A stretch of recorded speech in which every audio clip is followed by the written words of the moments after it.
Hi friends, I am Raghu. I am a UPSC aspirant. I am here to share my views and experience regarding UPSC preparation. Assing UPSC is a tough job without comprehensive preparation. It is a faraway dream without proper preparation.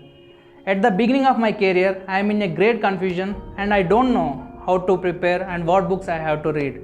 With this confusion, this led to a query inside me, and this query led to a fear. With that fear, I came to Hyderabad and I approached many institutes, but finally I joined in Analog Institute. This institute conducted an entrance exam ASTRA, through which they provided scholarship facility for me. Later on, I came to know that the faculty here are well experienced who are committed to give a quality education. They also help us to handle the pressure and they will be available to us all the time. They will also conduct daily tests, weekly tests and news analysis, through which we come to know the preparation level at which we are committing mistake and to rectify them.